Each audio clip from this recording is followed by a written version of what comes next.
کلام مقدس فلپیوں کے نام پولس رسول کا خط، اس کا 2 باب،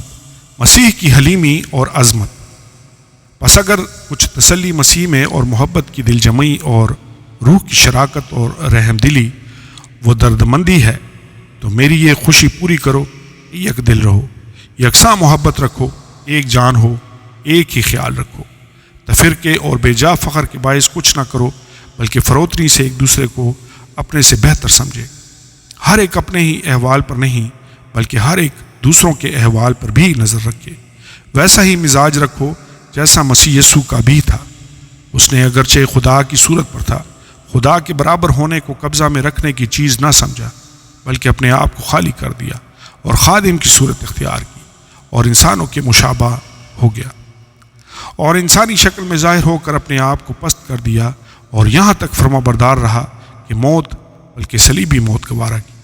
اسی واسطے خدا نے بھی اسے بہت سربلند کیا اور اسے وہ نام بخشا جو سب ناموں سے اعلیٰ ہے، تاکہ یسوع کے نام پر ہر ایک گھٹنا جھکے، خواہ آسمانیوں کا ہو، خواہ زمینیوں کا، خواہ ان کا جو زمین کے نیچے ہے، اور خدا باپ کی جلال کے لیے ہر ایک زبان اقرار کرے کہ یسوع مسیح خداوند ہے۔ دنیا میں نور کی طرح چمکنا۔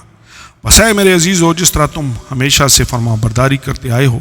اسی طرح اب بھی نہ صرف میری حاضری میں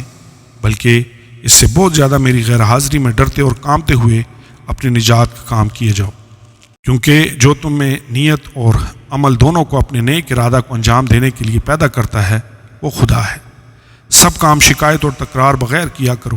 تاکہ تم بے عیب اور بھولے ہو کر ٹیڑے اور کجرو لوگوں میں خدا کے بے نقص فرزند بنے رہو، جن کے درمیان تم دنیا میں چراغوں کی طرح دکھائی دیتے ہو اور زندگی کا کلام پیش کرتے ہو، تاکہ مسیح کے دن مجھے فخر ہو کہ نہ میری دوڑ دھوپ بے فائدہ ہوئی، نہ میری محنت اکارت گئی۔ اور اگر مجھے تمہارے ایمان کی قربانی اور خدمت کے ساتھ اپنا خون بھی بہانا پڑے تو بھی خوش ہوں، اور تم سب کے ساتھ خوشی کرتا ہوں۔ تم بھی اسی طرح خوش ہو اور میرے ساتھ خوشی کرو۔ تموتھیوس اور افرودیتس، مجھے خداوند یسوع میں امید ہے کہ تموتھیوس کو تمہارے پاس جلد بھیجوں گا، تاکہ تمہارا احوال دریافت کر کے میری بھی خاطر جمع ہو، کیونکہ کوئی ایسا ہم خیال میرے پاس نہیں جو صاف دلی سے تمہارے لیے فکر مند ہو۔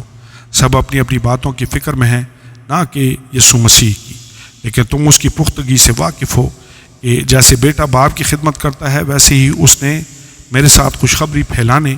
میں خدمت کی۔ بس میں امید کرتا ہوں کہ جب اپنے حال کا انجام معلوم کر لوں گا تو اسے فوراً بھیج دوں گا، اور مجھے خداوند پر بھروسہ ہے کہ میں آپ بھی جلد آؤں گا۔ لیکن میں نے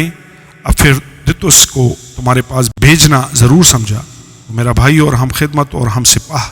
اور تمہارا قاصد اور میری حاجت رفع کرنے کے لیے خادم ہے،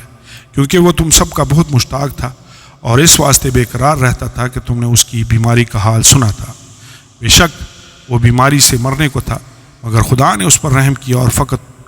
اسی پر نہیں بلکہ مجھ پر بھی، تاکہ مجھے غم پر غم نہ ہو۔ اس لیے کہ مجھے اس کی بھیجنے کا اور بھی زیادہ خیال ہوا کہ تم بھی اس کی ملاقات سے پھر خوش ہو جاؤ اور میرا بھی غم گھٹ جائے۔ بس تم اس سے خداوند میں کمال خوشی کے ساتھ ملنا اور ایسے شخصوں کی عزت کیا کرو، اس لیے کہ وہ مسیح کے کام کی خاطر مرنے کے قریب ہو گیا تھا، اور اس نے جان لگا دی، تاکہ جو کمی تمہاری طرف سے میری خدمت میں ہوئی اسے پورا کرے۔ آمین اور آمین۔